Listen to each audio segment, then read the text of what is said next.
Copy தண்ணி குடிச்சு புட்டு வேலைக்கு போனதெல்லாம் அப்போ எப்போ இப்போ காலையில எந்திரிச்சு காப்பி தண்ணி குடிச்சு புட்டு பிகரை பார்க்க கிளம்புறாயா இப்போ. ஆமையா, நம்ம இளைஞன் 7 மணிக்கெல்லாம் எந்திரிச்சிட்டாயா. பல்லு வளர்க்குறானோ இல்லையோயா, அந்த பொண்ணுக்கு பிடிச்ச நல்லா டிப் டாப்பா டஸ்ட் பண்ணிட்டு காலையில மார்னிங் டியூஷன் போயிட்டு பத்திரமா கொண்டு போய் விடுறாயா. 9 மணிக்கு காலேஜ் கூட்டி கொண்டு போய் விடுறாயா. என் இனமாடா நீ. நன்றி குருவே. நானாவது 12th இருந்து தான் ஆரம்பிச்சேன், நீ இப்பயே கிளம்பிட்டியடா. பக்கத்தில் இருக்கிற வாசனை, ஊட்டி இருக்கிற யோசனை என்ன தெரியுமாயா, அந்த பொண்ணு நல்லா படிச்சு படிச்சு படிச்சு படிச்சு ஃபாரின் போயிடும். நம்மளு குட்டி சோத்துல உட்காந்து மறுபடியும் குட்டியை பார்க்க தான் ஆரம்பிப்பான். ஆமையா, கேட்டா சொல்றான், காதலிச்சா நாங்களாம் கவிஞன் ஆயிடும்ல அப்படின்னா. எப்படின்னு கேட்குறீங்களா? ஹைட்ரஜனும் ஆக்சிஜனும் சேர்ந்தா தண்ணி, நீ தாண்டி என் தம்பிக்கு அண்ணி அப்படிங்கிறாயா. இந்த அணியா என் பத்தாதுன்னு கல்யாணமான பொண்ணுக்கு எழுதுறான், அன்பே நீயும் நானும் இணைந்தால் இந்தியாவும் இடைத்தேர்தலும் போல இணைந்து வாழலாம்னு. அதுக்கு அந்த பொண்ணு எழுதுறாயா, அன்பே உன் இதய நாட்டில் இதய ஆட்சி புரிய திருமணம் எனும் திடீர் கூட்டணி வைக்க ஆசை நான். தற்பொழுது தாலி கட்டிய கணவனோடு நல்லாட்சி நடக்கிறது. இப்பொழுது இல்லை இடைத்தேர்தல், இனி வரட்டும் அடுத்த ஜென்மம் எனும் பொது தேர்தல். அதுவரை காத்திரு, நாம் இருவரும் நல்லாட்சி அமைக்கலாம்ங்கய்யா. ஃபோனில் லவ் பண்ணுறாங்கய்யா. இளைஞன் எடுத்து பேசுகிறான், ஹலோ யார் பேசுறதுன்னா, நான் பிரியா பேசுகிறேங்குவா. நீ பிரியா தாண்டி பேசுகிற, நான் தாண்டி காசு போட்டு பேசுகிறேன் அப்படிங்கிறாயா. கார்த்திக்கு என்கிட்ட தான் படிக்கிறேன். இப்போத்தான் திருக்குறளில் 10 திருக்குறளை சொல்லுடான்னு சொன்னேன். பயலுக எவனுமே சொல்லலை. கொஞ்சம் குறைச்சிக்கிட்டேன், பாவம் சின்ன பயலாக இருக்காங்க, ஒரு 5ஆவது தெரியுமாடான்னு கேட்டேன். முதல்ல எந்திரிச்சு நின்றாயா எனக்கு தெரியாதுன்னு. இப்போ பாரு கவிதை வர்றியான். இப்படி இருந்தால் எப்படியா இளைஞர்கள் முன்னேற முடியும்? ஐயா, காதல் ஆரம்பிக்கிறது ஐஸ்கிரீம் பார்ல, முடிகிறது இன்னைக்கு டாஸ்மார்க் பார்லையா. இப்படிதான் இளைஞன் காதலில் விழுந்து காணாமல் போய் கொண்டிருக்கிறான். ஐயா, பாறைகள் மீது பயணப்படாவிட்டால் ஓடைகளுக்கு சங்கீதம் ஏது? ஓடத்தண்ணி பாறை மேல பட்டு தெரிச்சா தாயா சாரல் சங்கீதம் இசை. இந்த உண்மையை உணர்ந்தவன் தாயா இன்னைக்கு இருக்கக்கூடிய என்னுடைய இளைஞன். ஐயா, இன்னைக்கு அவன் பயணம் எப்படி இருக்கு தெரியுமா? புல்வெளி மீது பயணம் இல்லையா, பாறை மீதான பயணம் தாயா இன்னைக்கு என்னுடைய இளைஞனோட பயணம். வீட்டு விசேஷத்துக்கெல்லாம் எல்லாரும் போயிருப்போம், சாப்பிட்றதுக்கும் போயிருப்போம். அங்கே பரிமாறதுக்கு ஒரே யூனிஃபார்ம் போட்டு பசங்கள்லாம் நிற்பாங்க, பார்த்துருக்கீங்களா? அவங்கெல்லாம் யாருன்னு தெரியுமாயா உங்களுக்கு? பள்ளிக்கூடத்துலையும் கல்லூரியிலையும் படிச்சுக்கிட்டு பார்ட் டைம் ஜாக்கிற என்னுடைய ஸ்டூடெண்ட்டியா. அதாயா வேதனையாக இருக்குது. படிக்கிற வயசுலையே தான் குடும்ப பாரத்தை சுமக்கிறதுக்காக அவன் வேலைக்கு போகிறாயா. அப்படிப்பட்ட இளைஞனை பார்த்து வெட்டியா பொழுத வீணடிக்கிறான்னு பேசுதையா. அதுதாயா வேதனையாக இருக்குது. ஐயா, பூக்களின் புன்னகை தெரிந்தவனுக்கு வேர்களின் வியர்வைகள் தெரிவதில்லை. ஐயா, பூவோட சிரிப்பை பார்த்து ரசிக்க தெரிஞ்சவனுக்கு அந்த வேர் மண்ணுக்குள்ள படுற கஷ்டம் தெரியாதியா. அது மாதிரிதாயா என் இளைஞன் இன்னைக்கு உள்ளுக்குள்ள கஷ்டப்பட்டிருக்குது, வெளியில இருக்கவங்களுக்கெல்லாம் தெரியலையா. ஐயா, வாத்தை பார்த்துருப்போம் எல்லாரும், அது எவ்வளவு அழகா நீந்தும், எவ்வளவு அழகா போகுது, எப்படா நீந்துது நம்மளா ரசிச்சிருப்போம். தண்ணிக்கு அடியில் எவ்வளவு வேகமா அது பெடல் பண்ணணும் தெரியுமா? அப்பத்தாயா அது நீந்த முடியும். அப்படித்தாயா என் இளைஞன் வெளியில சிரிச்சிட்டு மகிழ்ச்சியா இருக்கிறத பார்த்து வெட்டியா பொழுத போக்குறான். அவன் உள்ளத்திலையும் உழைப்புலையும் தான் குடும்பத்தை எப்படியாவது முன்னேற்றணுமேன்ற எண்ணம் தாயா ஓடிட்டு இருக்கு. அதனால தாயா சொல்றேன், குடும்ப பாரத்தை இன்னைக்கு இருக்கக்கூடிய இளைஞர் தான் தூக்கி சுமக்கிறான்னு.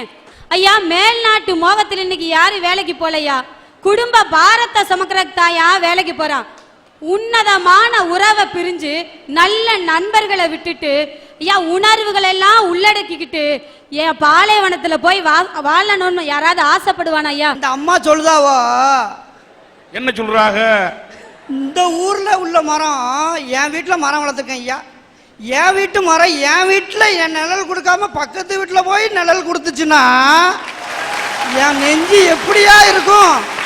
இங்கே வேலை பார்க்காம இங்கே இன்ஜினியர் படிச்சுட்டு இங்கே மருத்துவம் படிச்சுட்டு வெளிநாட்டில் போய் அமெரிக்காவில் என்ன ஏயா அமெரிக்காவில் வேலை பார்க்கயான்னு எங்கள் இன்ஜினியர் காலேஜ் எங்கள் மருத்துவக் கல்லூரியும் படிக்க சொல்லி கொடுத்துச்சு.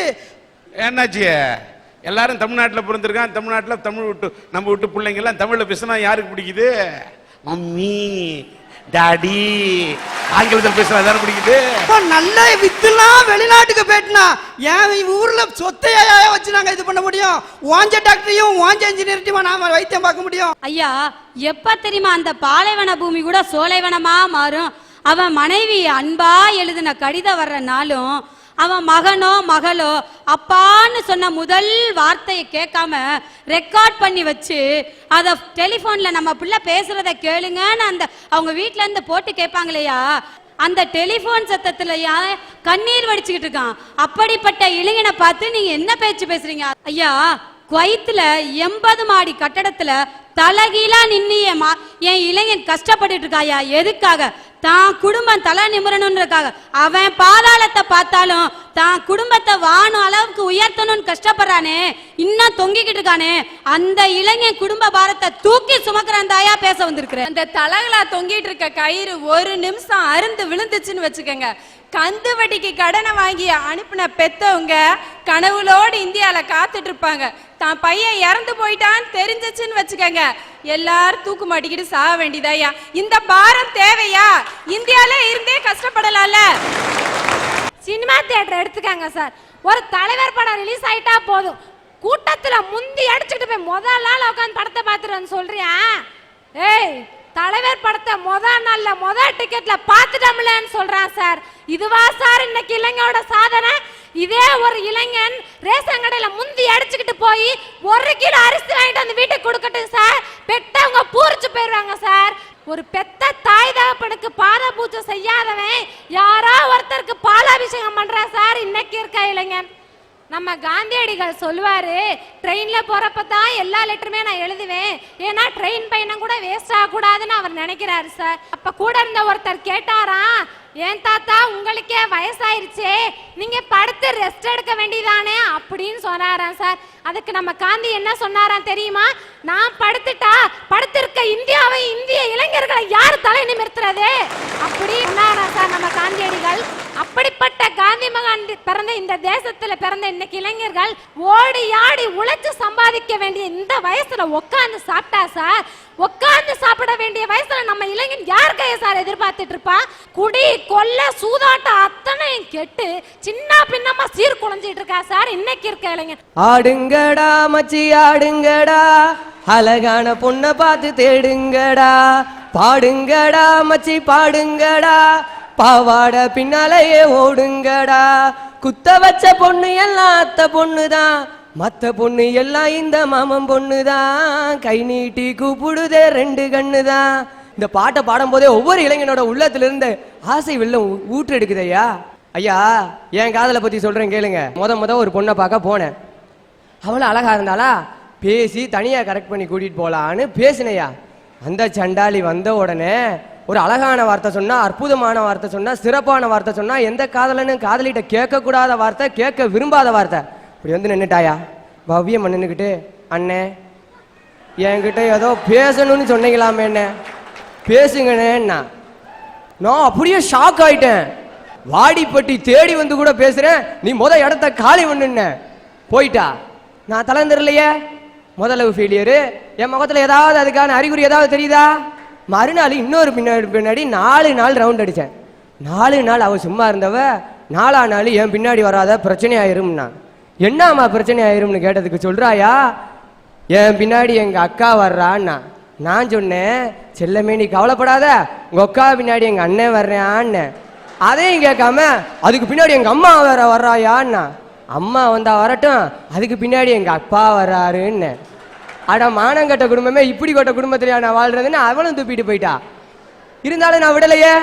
எல்லா பசங்களும் எதையோ வாங்கி கொடுத்து கரெக்ட் பண்ணுறாங்கன்னு சொல்லி நான் ஒரு பொண்ணை கூட்டிட்டு சுடிதார் எடுக்கிறதுக்காக போயிருந்தேயா. அவள் செலக்ட் பண்ணுறா 3 மணி நேரம் 4 மணி நேரம் 5 மணி நேரம் செலக்ட் பண்ணி எடுத்துட்டா. எடுத்ததுக்கு அப்புறம் போய் கேட்டேன், செல்லமே என்ன கலர் எடுத்திருக்கேன்னு. நீல கலர் எடுத்திருக்கேன்னா. ஏன் வாயை வச்சுக்கிட்டு நான் சும்மா இருந்தேன்னா, செல்லம் இந்த நீல கலர் உனக்கு அவ்வளவா எடுப்பா இருக்காது, இந்த ப்ரௌன் கலர் தான் எடுப்பா இருக்கும்னு சொல்லிட்டேன். பிடிச்சிக்கிட்டா. ராம், இதை எடுக்காட்டினா என் மனசு சங்கடப்படும், இதை எடுக்காட்டினா உங்க மனசு சங்கடப்படும், 2 எடுத்துக்கிறட்டான்ட்டா.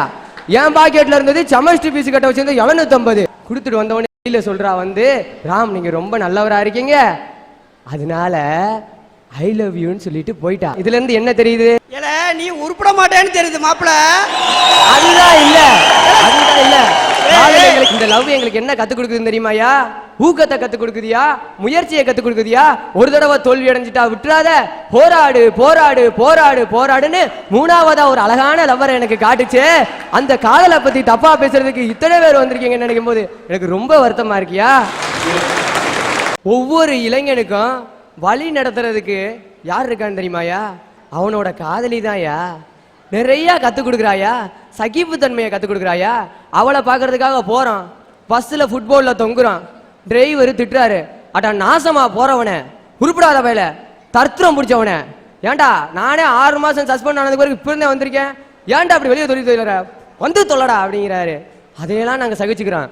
அவர் திட்டினது பார்த்தா கண்டக்டர் வேற, வவ்வாலுக்கு பிறந்த பயம் உள்ள எப்படி தொங்குதுன்னு, இதெல்லாம் உருப்படுறதா, சென்ற எத்தனை இடம் இருக்குல்ல, வந்து தொலை நாயே அப்படிங்கிறாரு. அதையும் தாண்டி சகிச்சுக்கிட்டு நாங்கள் அவங்க போய்கிட்டு இருக்கோம்.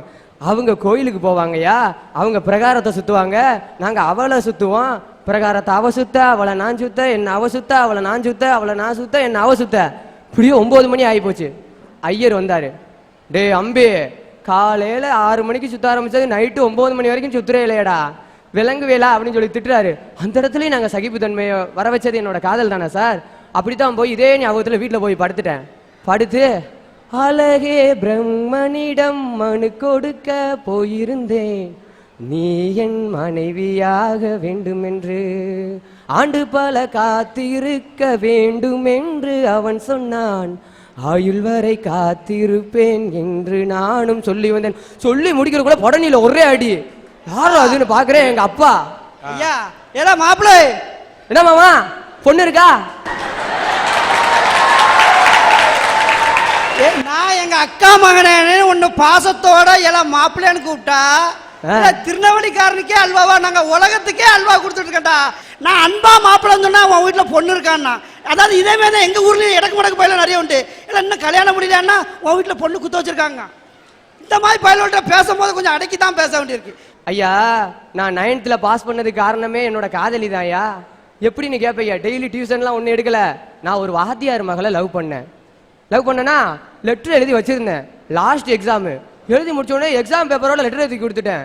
வீட்டில் வந்து பார்க்குற லெட்டரை காணும். ஐயோ லெட்டரை காணமே அப்படின்னு சொல்லிட்டு மறுநாள் போய் அவட்ட கேட்டேன், எம்மா உனக்கு எழுதின லெட்ரு உங்கள் அப்பாவோட எக்ஸாம் பேப்பரில் போயிருச்சு என்ன, ஏன்டா அறிவு கட்டவனே அதுலேயே வச்சு விடுவேன்னு பார்த்துட்டாளா அப்படின்னு கேட்டதுக்கு சொன்னாயா, அந்த பாவி மனுஷன் அதை திருத்தி 60 மார்க் போட்டிருக்காரா, நீ பாஸ் பண்ணிட்டேன்னு சொன்னாலே அந்த இடத்துல பாருங்கய்யா என்ன ஜெயிக்க வச்சது அந்த காதல் தானே.